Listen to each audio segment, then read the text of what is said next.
जो जन बालाजी में आते, जन्म जन्म के पाप नसाते, जल पावन लेकर घर जाते, निर्मल हो आनंद मनाते, क्रूर कठिन संकट भग जावे, सत्य धर्म पथ राह दिखावे, जो सतपाठ करे चालीसा, तापर प्रसन्न होए बागीसा। हर हर महादेव, जय श्री राम। दोस्तों, मैं बप्पा के आगमन की तैयारियां कर रहा था, इस वजह से वीडियो अपलोड करने में देरी हो गई, इसलिए मैं आप सभी से माफ़ी मांगना चाहता हूँ।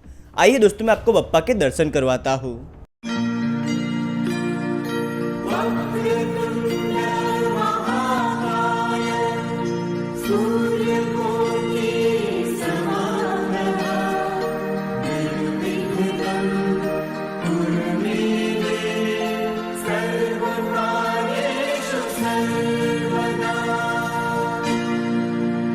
दोस्तों, ये मंडप हमने घर पर ही तैयार किया है। इस रविवार मेरे पास बप्पा से जुड़ा अनुभव आया है, जो बहुत जल्द आपको देखने को मिलेगा। हमारे 21 साल पूरे हुए गणपति बप्पा को बिठाते हुए। बप्पा आपकी सभी मनोकामना पूरी करे। दोस्तों, आज का ये अनुभव श्री मेहंदीपुर बालाजी से जुड़ा है। ये भक्त सिरोही के रहने वाले हैं और ये श्री मेहंदीपुर बालाजी के बहुत बड़े भक्त हैं। इन भक्त का नाम कुणाल चौरसिया है।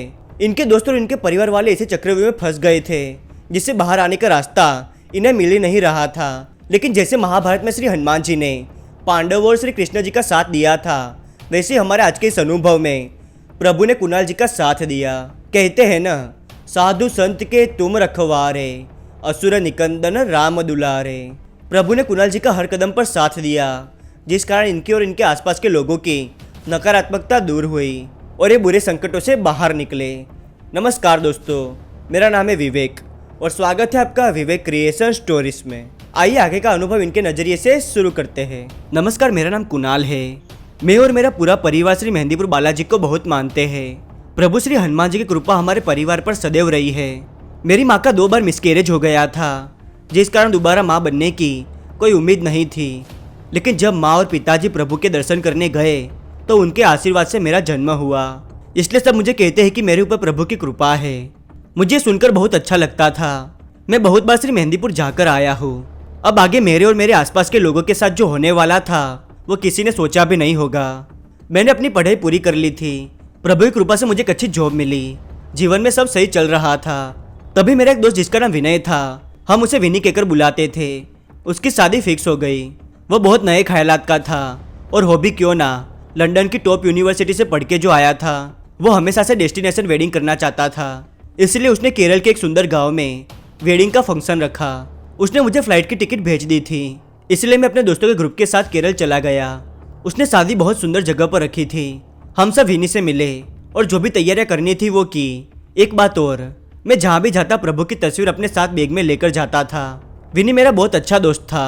फाइनली शादी का दिन आया, लेकिन एक बहुत ही बुरा हादसा उस दिन हो गया। दरअसल जो हमारी भाभी थी वो जैसे तैयार होकर आई और मंडप की ओर जा ही रही थी कि अचानक से वो बेहोश हो गई। उनकी तबीयत बहुत खराब हो गई थी। मुझे भी उस समय बेचैनी होने लगी थी, जैसे कोई नकारात्मकता हमारे आसपास हो, ऐसा लग रहा था। मैंने उस समय प्रभु से प्रार्थना की कि सब ठीक हो जाए। विनी ने जब भाभी के ऊपर पानी छिड़का तब वो होश में आई। फिर कुछ समय बाद जब सब नॉर्मल हो गया तब उनकी शादी संपन्न हुई। उस समय मुझे अजीब लग रहा था, लेकिन मैं कुछ काम में उलझ गया, इसलिए बात दिमाग से चली गई। फिर शादी के कुछ दिनों बाद मुझे विनी का कॉल आया। वो मेरे घर से थोड़े ही आगे रहता था। विनी के बुलाने पर मैं उसके घर गया। तब मुझे पता चला कि भाभी कुछ दिनों से अजीब हरकतें कर रही है और जब से वो ससुराल में आई है तब से वो मंदिर के पास नहीं गई है। और जब विनी ने कुलदेवी के दर्शन करने की बात भाभी से कही तो वो बहुत गुस्सा हो गई।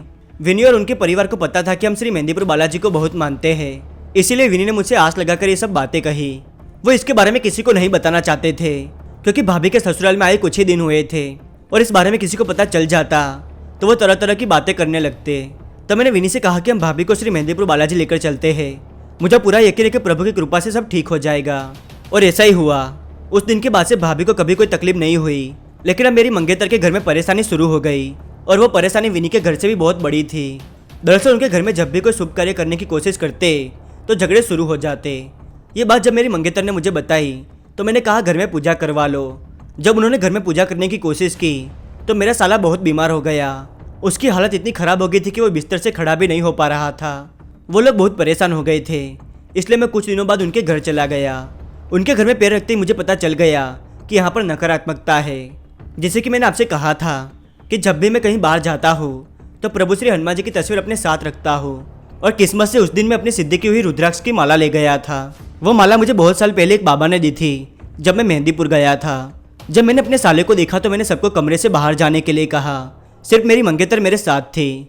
उस दिन उस कमरे में क्या हुआ वो मैंने किसी को नहीं बताया, और ना ही मेरे मंगेतर ने किसी को बताया। वो बात मैं आज आप सभी को बता रहा हूँ। मैंने सबको कमरे से बाहर भेजा। फिर मैंने श्री हनुमान चालीसा पढ़नी शुरू की तो मेरा साला जो बिस्तर से हिल भी नहीं रहा था, वो एकदम से खड़ा होकर बैठ गया और जोर जोर से चिल्लाने लगा। फिर मेरे पास जो सिद्ध की हुई माला थी वो मैंने उसके गले में डाल दी, जिससे वो शांत हो गया और थोड़ी देर बाद बेहोश हो गया। फिर मेरे कहने पर उन्होंने घर में विधि से प्रभु का पाठ कराया। आज मेरे दोस्त के परिवार वाले और मेरे ससुराल वाले बिल्कुल ठीक है। आज भी कोई मेरे पास ऐसी परेशानी लेकर आते हैं तो मुझे जितना हो सकता है मैं उनकी सहायता करता हूँ, और बाबा का साथ तो है ही। जय हो श्री मेहंदीपुर बालाजी की। मैं सबकी ओर से कुणाल जी का धन्यवाद करता हूँ कि उन्होंने समय निकाल कर हमें अनुभव बताया। अगर आपको प्रभु का ये अनुभव पसंद आए तो इस वीडियो को लाइक कर दीजिए, और चैनल पर नए हो तो इसे सब्सक्राइब जरूर कीजिएगा, ताकि प्रभु के ऐसे नए अनुभव आप सभी तक सबसे पहले पहुंच सके। और आप मुझे अपना अनुभव बताना चाहे तो vivekcreationstories@gmail.com पर बता सकते हैं। और ये है वो कमेंट्स जो मुझे बहुत अच्छे लगे। ऐसे ही अपना साथ बनाए रखिएगा, और हो सके तो इस वीडियो को अपने परिवार वालों और दोस्तों के साथ जरूर शेयर कीजिएगा, ताकि प्रभु की महिमा के बारे में सबको पता चल सके। कमेंट से प्रभु का नाम अवश्य लिखिएगा, और इंस्टाग्राम पर फॉलो करना चाहिए तो लिंक डिस्क्रिप्शन में दिया है। मिलते अगले वीडियो में नई कहानी के साथ, तब तक के लिए धन्यवाद। जय बालाजी महाराज।